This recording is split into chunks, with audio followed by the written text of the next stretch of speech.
So that explains that. The next part is the attack strategies, right, that terrorist organizations have. Again, it's not being stated by Midlarsky, by Crenshaw, by myself, that these are the only strategies that are employed in attacks by terrorist organizations. But in discussing terrorist organizations, I've read thousands of pages of documents, and these researchers have done, hours, countless hours of research and statistical crunching and data crunching to know that these findings are accurate, right?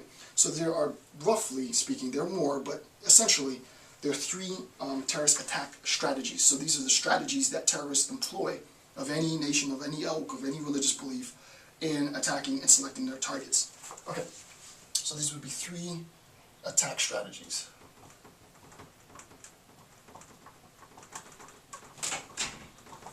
The first attack strategy that is employed is bombing, obviously, right? Right. Bombing accounts for half, right? Bombing accounts for half, more than 50% of all terrorist attacks. And this comes from Bruce Hoffman and others, right? In an article, in a 1997 article entitled "Terrorists and Claiming Credit: The Debate," right? So Hoffman and others talk about bombing, and I mean this is well known now, right?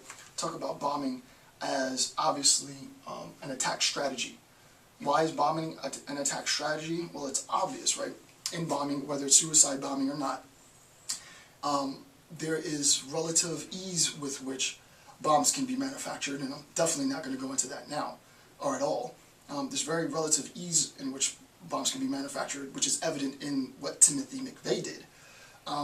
You have great casualty potential, great infrastructural damage potential for a relatively small cost, almost nothing, right? So that bombing is enticing for terrorist organizations or individual terrorists because the expense is really low, the casualties are really high, and as Hoffman and others said in their 1997 paper, bombing is sort of it's the creme de la creme for terrorist organizations and individuals.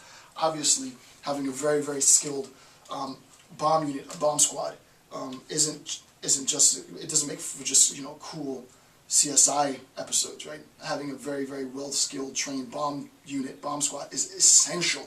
It's absolutely critical in terrorist prevention because very skilled trained bomb squad disarmers are required if 50% of the terrorist activity accounts for bombings, right?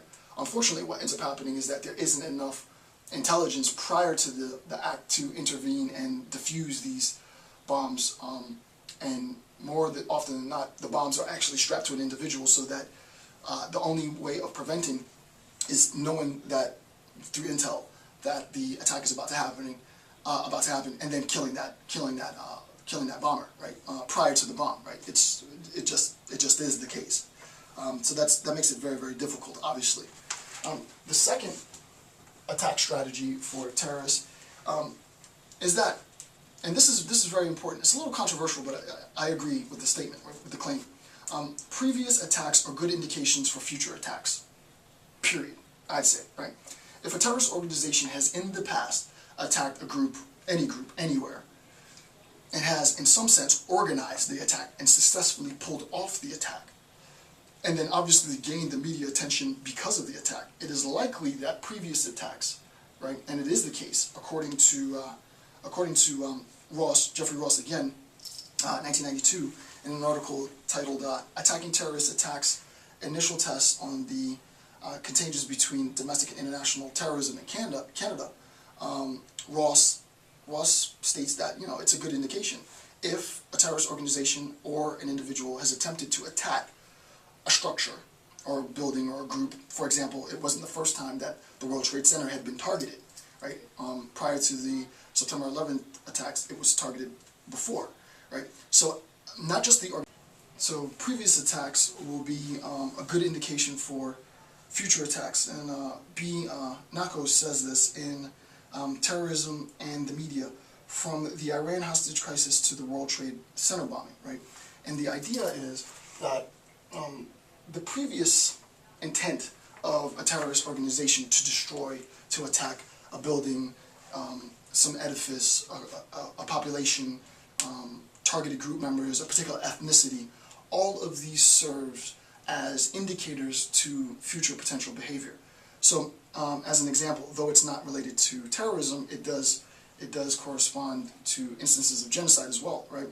I just published a paper in a companion that's coming out with other professors in Canada and Paris on generational reciprocity, right? Generational problems and conflict between Hutu and Tutsi, right? So the Hutu attacked the Tutsi, but prior the Tutsi were attacking the Hutu. So we have Hutu versus Tutsi, Tutsi versus Hutu, then we have Hutu versus Tutsi, and it's likely the case, if you look at that pattern, that next up is Tutsi versus Hutu again, right? So that there is an indication, there's a pattern in which there's obviously conflict between the Hutu and Tutsi ethnic groups. Tutsi versus Hutu leads to Hutu versus Tutsi, leads arguably to another Tutsi versus Hutu, and so on, right? So this doesn't only apply to terrorism, right? It also applies to what I do, genocide. And it's important that we recognize sort of these, we need to have some sense, right, I argue, of generational reparation, wherein we attempt to try and make amends for past grievances. Because if those amends aren't made, then what ends up happening is those grudges escalate to generational violence, generational conflict, right? And this obviously fosters and exacerbates number two. And then lastly, the media fosters, right? The media is a goal, right? Influencing the media, orchestrating a terrorist attack so that it is covered, right? Is a hallmark of terrorist cell network, right? The whole point is that it needs to be documented, right? Why? Because the more documentation there is of the planning, the organizing. Obviously, you're not going to have key players in the architecture. Sort of the terrorist architects won't be involved. But this is very, very important as a recruitment tool, right?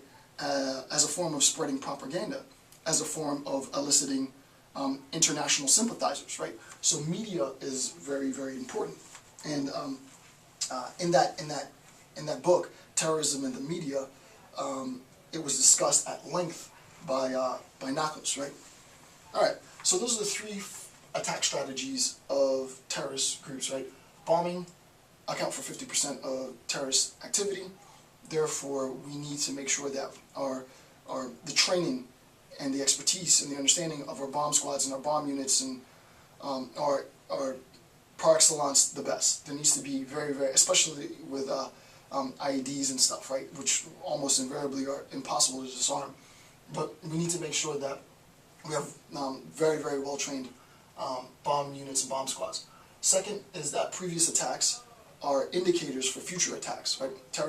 Individual terrorists and terrorist cells or terrorist organizations that have attacked a site, an edifice, an ethnicity, a nation are likely to repeat that activity in the future. And I gave examples of that. And then lastly, one of the strategies, obviously, for any terrorist organization is to use the media to further its terrorist agenda, right? The media is used to gain the support and the sympathy that the terrorist organization needs. All right.